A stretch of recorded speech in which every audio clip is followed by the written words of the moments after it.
ছবির মতো একটি গ্রাম, নাম রাধাকান্তপুর, মেহেরপুর জেলায় অবস্থিত।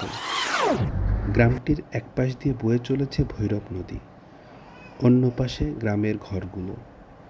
গ্রামে একটি চমৎকার মাধ্যমিক বিদ্যালয় আছে। বিদ্যালয়টি দুইটা গ্রাম নিয়ে, রাধাকান্তপুর এবং রাজাপুর। বিদ্যালয়টি এত চমৎকার, পরিষ্কার পরিচ্ছন্ন যে দেখলেই মন ভরে যাবে। আমরা আমাদের গন্তব্য লোকেশন ঠিক করেছিলাম ভৈরব নদীর উৎপত্তিস্থল, কিন্তু এই রাধাকান্তপুর গ্রামে গিয়ে এখানে বসে নদীর ধারে একটা চার দোকানে চা খেতে খেতে আমাদের অনেক সময় নষ্ট হয়।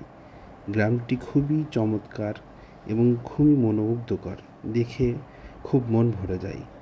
সেজন্য গ্রামটিতে আমরা কিছুক্ষণ অবস্থান করে তারপরে রাজাপুর হয়ে মেহেরপুর হয়ে আমরা ফিরে আসি। আসলেই বাংলাদেশের গ্রামগুলো খুবই চমৎকার। ধন্যবাদ এটি দেখার জন্য।